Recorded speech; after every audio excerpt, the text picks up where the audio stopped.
Hello, divers. Welcome to another animated edition of Mysteries of the Deep. This week, we'll dive into the story of a beloved cartoon character created by the legendary Walt Disney himself.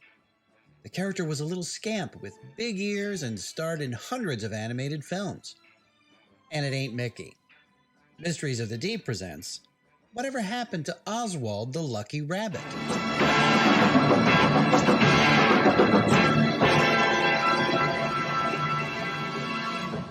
This year marks the 100th anniversary of the Walt Disney Company. Today, it's known mostly for its sprawling theme parks, legendary characters, and being hated by Florida Governor Ron DeSantis. But, like all big things, it came from something small. As Walt himself said,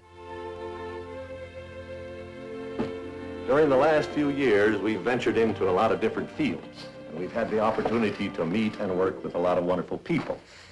I only hope that we never lose sight of one thing, that it was all started by a mouse. Except it really wasn't.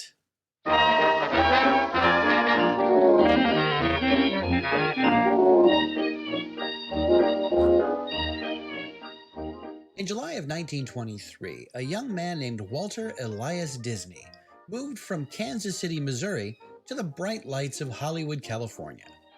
Walt had been a cartoonist, but he had aspirations of becoming a movie director. He wanted to make a live-action version of Alice in Wonderland. No one was interested. However, thousands of miles east, a New York company offered Walt a chance to do the next best thing: create a series of short films loosely based on the Alice character. The first of what were called the Alice comedies debuted on cinema screens in October of 1923. It was a masterful blend of live action and animation. In the films, a young girl, originally played by 5-year-old Virginia Davis, enters a fantasy world of animated characters who welcome her to Cartoonland. The hook for audiences was seeing a live character interacting with animated cartoons. After 5 years and 57 films, the Alice comedies were retired. Walt was ready to move on to other things. He had a vision of creating a character that had true personality, one that seemed almost alive with energy. As Walt put it, peppy, alert, saucy, and venturesome. In other words, more than just a drawing. That character would become Oswald the Lucky Rabbit. Why a rabbit? Well, at the time, the most famous animal cartoon character was a cat named Felix.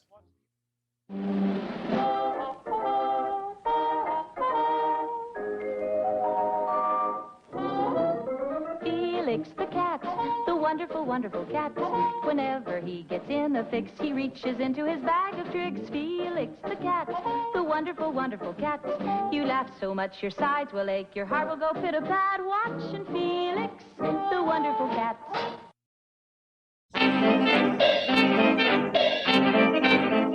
Felix the cat was created in 1919. He was a black cat who walked upright, had big eyes, and an even bigger smile. In a time where there was no social media, no television, not even broadcast radio, Felix was a national sensation. He was the first such cartoon character to achieve that status. There were Felix clocks, dolls, plush toys, candies, you name it. Felix the cat was so popular that Walt Disney was told by his financial backers to add a new character to his Alice comedies, a cat named Julius, which looked suspiciously close to Felix. So, for Walt, creating another cat character was out of the question. He needed something else. Now, before you start saying, well, what about Bugs Bunny? Well, you should know that everyone's favorite wascally wabbit wasn't created until 1938, a full decade later.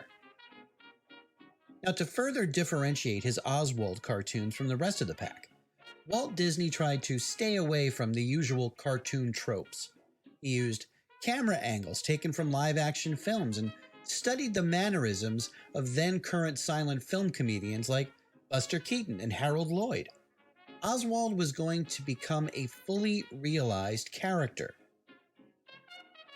Around this time, Universal Pictures was looking to get back into the animation business. Charles Mintz, the head of the studio producing the Alice comedies, made a deal to sell content to Universal. Oswald would become Universal's first animated cartoon star. Walt Disney was tasked with producing 26 Oswald the Lucky Rabbit cartoons. Finally, Walt was able to create an original character and infuse it with all the energy and personality he wanted. The original Oswald cartoons were a huge success, and Universal wanted more. They renewed the contract for 3 more years. It looked like things were going really well for Walt and his studio, but looks can be deceiving. Studio boss Mintz was working behind Disney's back, hiring away his team of animators. To make matters worse, Mintz told Walt he had to take a 20% pay cut if he wanted to stay with the studio. Well, Walt Disney quit. He would no longer be making any more Oswald cartoons. On the train ride home after leaving his job, Walt decided to create a new character, one where he would retain the rights. In 1928, that new character made his debut. You may have heard of him.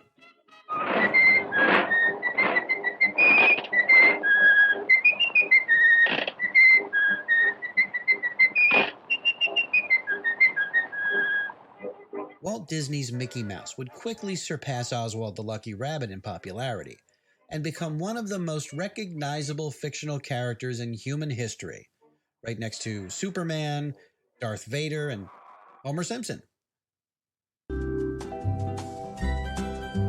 So that meant the end of Oswald and his adventures, right? Not exactly.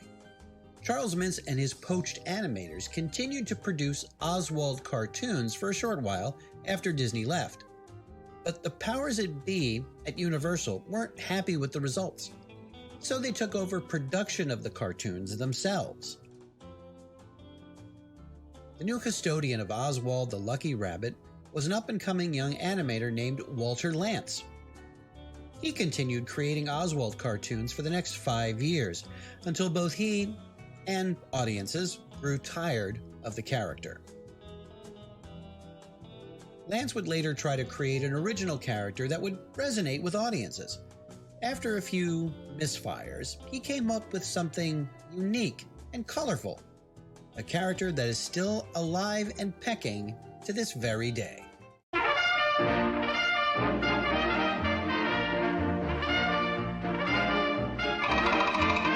Guess who?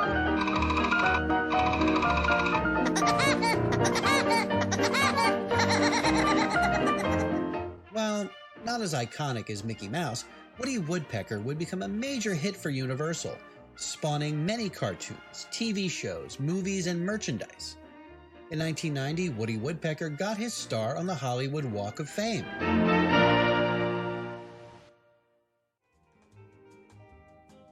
Oswald the Lucky Rabbit would continue to make appearances in cartoons until, in 1951, he took his final bow, making a cameo in, of all things, a Woody Woodpecker cartoon. Oswald the Lucky Rabbit continued to fade into obscurity. His only appearances were in comic books published by Dell Comics. Even then, the character was unrecognizable from his early days. Oswald's luck finally ran out on November 22, 1963. After the assassination of President John F. Kennedy, putting the name Oswald on anything as frivolous as a comic book seemed in poor taste, for obvious reasons. Oswald seemed destined to join the ranks of forgotten cartoon characters like Bosco, Dinky Doodle, and Coco the Clown, and I am not making those up. For decades, Oswald remained in limbo, overlooked, ignored, and consigned to oblivion. But not unwanted. Not to Walt Disney's family. To them, Oswald was a major part of Walt's legacy, the precursor to its iconic mascot, Mickey Mouse. The Disney family had an ally in Disney CEO Bob Iger. There had to be a way for them to get back the rights to Oswald. But if they let their interest be known, Universal would ask for a hefty sum in return. There had to be another way. As it turned out, Oswald, the lucky rabbit, had a little bit of luck left in him.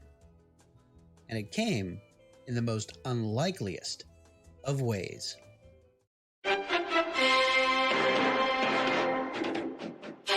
Monday Night Football. Tonight, a battle for the ages. NBC versus ESPN for the rights to air National Football League games on Monday night. No, you didn't just accidentally switch to a different podcast. This is just where the story gets weird. In 2006, cable sports network ESPN acquired the broadcast rights to Monday Night Football, a real coup for the channel. However, they lost the rights to air Sunday Night Football to rival network NBC.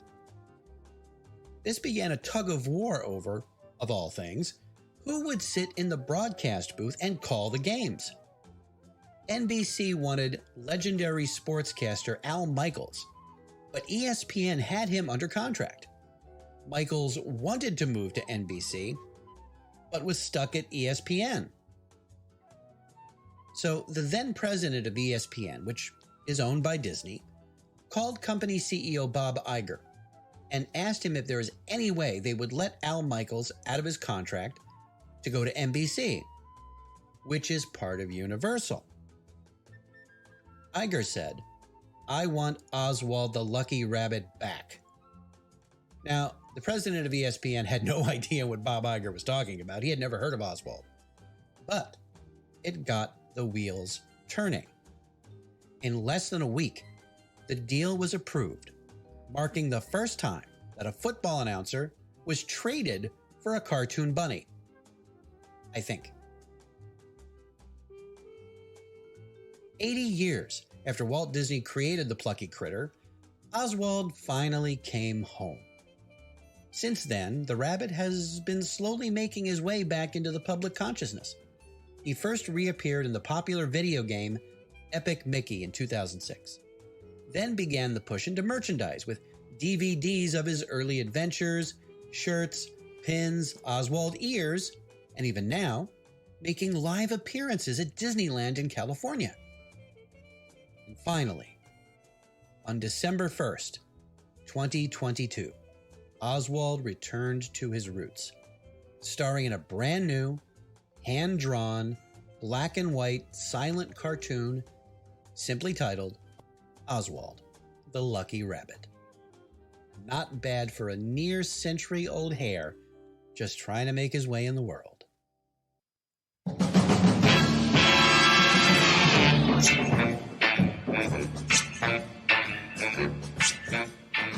Thanks for listening.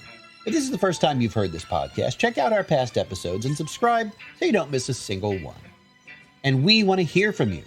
Drop us a line at thedeepdivepodcast@gmail.com or on our Facebook, Instagram, or Twitter feeds. You can find links to those on our Linktree site, The Deep Dive Podcast by Automaton. And don't forget to check out our official website, thedeepdivepodcast.com. All clips used in this podcast are meant for educational purposes only and not to infringe on existing copyrights. Mysteries of the Deep is a production of Automaton Studios.